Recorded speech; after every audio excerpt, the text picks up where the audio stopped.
Rowing Tidbits with Natalie. Today we're going to talk about tucking their tail. So normally when you go up to the catch, you leave a nice angle forward and you do this. However, people that tuck their tail think that they need to go a little bit more forward, so they tuck under.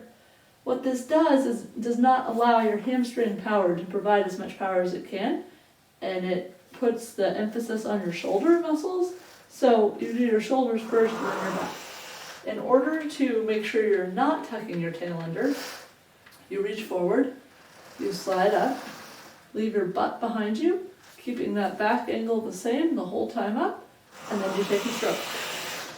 Once again, this is a normal stroke, and now I'm tucking my tail.